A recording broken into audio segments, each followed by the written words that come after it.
Buying a MIDI controller is confusing because specs don't tell you how the keys actually feel. Some feel like cheap plastic toys while others are stiff and unresponsive. I was tired of guessing, so I bought the top 5 controllers available right now, from pocket-sized beat makers to full studio keyboards, and hooked them up to my DAW. I tested velocity sensitivity, drum pads, and mapping to see which one is actually worth your cash. Product number 1, Akai MPK Mini. Starting with the classic Akai MPK Mini, I instantly understood why this is in so many backpacks. It's small, lightweight, and USB powered. When I started tapping out a beat, the 8 pads felt thick and responsive. They have that legendary MPC feel that just works for hip-hop and electronic drums. I loved using the note repeat button for hi-hat rolls. It's genuinely fun to use. The 25 mini keys are a bit springy, which is fine for bass lines but can feel tight for complex chords.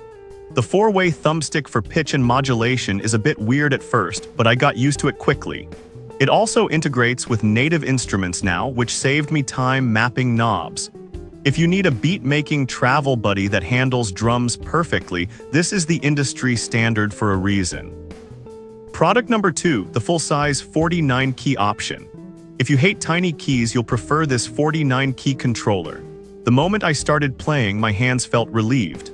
These are full-size, velocity-sensitive keys that feel natural, much closer to a real piano than the mini boards. It doesn't have a million knobs or pads, and honestly, I like that clean layout for just playing. I hooked it up to my Mac, and it worked instantly without installing drivers. The transport buttons on the left let me hit record and play in my DAW without touching the mouse, which kept me in the zone. It comes with a solid software suite, including a great piano plugin.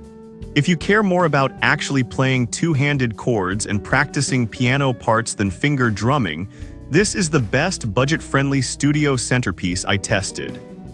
Product number 3, Akai MPK Mini Plus.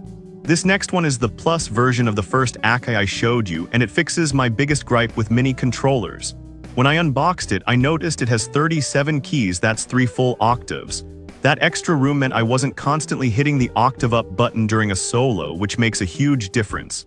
It also has a built-in sequencer and actual CV gate ports on the back. I plugged it into my analog synth gear, and it controlled everything perfectly without a computer. The RGB pads are just as good as the smaller version, but having real pitch and mod wheels here instead of the joystick felt way more professional to me. If you have hardware synths or just need more melodic range than a standard mini controller offers, this is a serious upgrade. Product number 4, Novation Launchkey Mini. Then I grabbed the Novation Launchkey. The build quality here is impressive, but the integration is what blew me away. I use Ableton Live, and the second I plugged this in, the pads automatically lit up to match my clips on the screen. I didn't have to map a single thing. The pads use FSR technology, so they are incredibly sensitive for finger drumming. My favorite feature, though, is the scale mode. I'm not a music theory expert, so being able to lock the keys to a specific scale meant I literally couldn't hit a wrong note. It's a huge confidence booster when you are trying to write a melody quickly. If you use Ableton, Logic, or FL Studio and want a controller that talks to your software flawlessly right out of the box, this is the one. Product number 5, Novation Launchkey Standard. Finally, I looked at the larger sibling in the Launchkey series. While it shares the same brain as the smaller one, holding this one feels like holding a complete workstation.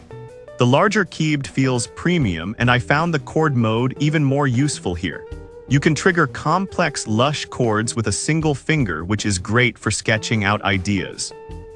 I spent a lot of time playing with the arpeggiator, using the mutate function to scramble my patterns into something new. It breaks you out of writer's block instantly. The pads also have polyphonic aftertouch, which let me add expression to synth sounds just by pressing harder. It comes with a massive software bundle too. If you want that deep DAW integration but need a main keyboard for your desk, this size is perfect. Making music should be fun, not a technical headache. Whether you need pocket-sized pads or a full keyboard for piano parts, there is a controller here that fits your workflow. I've left links to all 5 in the description so you can check the current prices and specs. Thanks for watching, and go make some noise.